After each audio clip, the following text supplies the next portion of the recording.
صالح السلام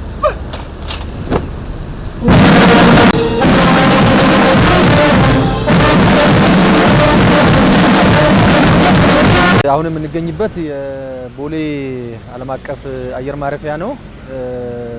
እዚህም የተገኘንበት ዋናው ምክንያት የ39ኛው የአፍሪካ ህብረት የመሪዎች ስብሰባ የአቀባበል ማስጀመሪያ መርሃ ግብር በማብሰር ነው።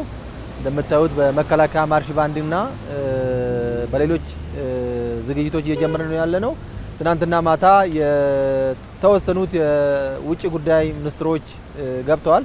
ዛሬ ጧትም እንደዚሁ ነገ ጧትም የሚገቡ አሉ። እንግዲህ ከተማ ውስጥ ያለው አጠቃላይ ዝግጅት ከሚጀምረው ከኤርፖርት ነው፣ ከአቀባበል ነው። ሚኒስትር ዴታዎቹ ለውጭ ጉዳይ ሚኒስትሮች አቀባበል እያደረጉ ነው ያሉት። የተወሰኑት ትናንትና እኔ አቀባበል አድርጌላቸዋለሁ። ከተማ ውስጥ የተሰሩት አዳዲስ የልማት መስመሮች ለእንግዶቹ ክፍት በመሆን ሀገራችን የእንግዳ አቀባበል ባህሏንም እያሳየች ነው። በከተማ ውስጥ የተከናወኑትንም የልማት ስራዎችንም በዚሁ አጋጣሚ እያሳየን ነው ያለነው። እንግዲህ ዘንድሮ የአፍሪካ ህብረት ከሌላው ጊዜ ለየት የሚያደርገው የአፍሪካ ጣሊያን ሁለተኛ ጉባኤም የሚካሄድበት መድረክ ነው። በዚህ መድረክ ላይ እስካሁን ድረስ ወደ 39 መሪዎች እንዲሁም ደግሞ ሌሎች በመሪ ደረጃ ያልተወከሉ ሀገራትም እስካሁን ድረስ ኮንፊርም ያደረጉበት ሁኔታ ነው ያለው። በመጀመሪያ 48ኛው የስራ አስፈጻሚ ወይ ደግሞ የውጭ ጉዳይ ሚኒስትሮች ስብሰባ ይካሄዳል።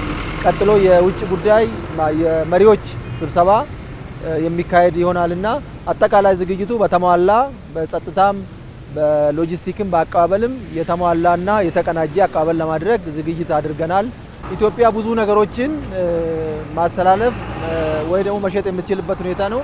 አንደኛው ነው የመጀመሪያው ከተማ ውስጥ የተከናወኑ የልማት ስራዎች የተለወጡትን ጉዳዮች በምን አግባብና እንዴት እንደሰራናቸው ለወንድም አፍሪካ መሪዎችና ሉካኖች የምናስተላልፍበት ነው። ከዛ ባለፈ ደግሞ ለአፍሪካ ወንድሞቻችን ብዙ ምሳሌ የሚያሰኙ ስራዎች በኢትዮጵያ የተሰሩ ነው ያሉት። ኢትዮጵያ የራሷ ብቻም ሳይሆን የአፍሪካ ዋና ከተማ ናት አዲስ አበባ።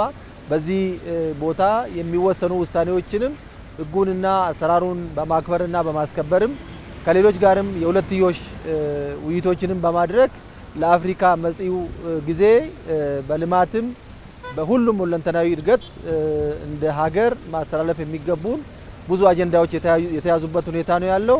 እኛም የበኩላችንን ድርሻ እንደ አንድ አባል ሀገር ከዛም አልፎ ደግሞ እንደ አስተናጋጅ ሀገር ሀገራትን ተቀብለን ማስተናገዳችን የተሰሩ ስራዎች በገጠርም በከተማም በተገኙ አጋጣሚዎችን የማስተላለፍ እድል እናገኛለን ማለት ነው። በመሪዎች ደረጃ እስካሁን ድረስ ወደ 39 የሚሆኑ ኮንፊርም አድርገናል። ከዛም ሌሎች የተባበሩት መንግስታት ድርጅት ዋና ጸሐፊና ምክትል ዋና ጸሐፊን ጨምሮ የፓለስቲን፣ የጣሊያን፣ የኖርዌይ የመሳሰሉት መሪዎችና ሚኒስትሮች የሚገኙበት መድረክ ነው። እንደ አጠቃላይ እስከ 20 ሺህ ሰው በዚህ መድረክ ይታደማል ተብሎ ይገመታል።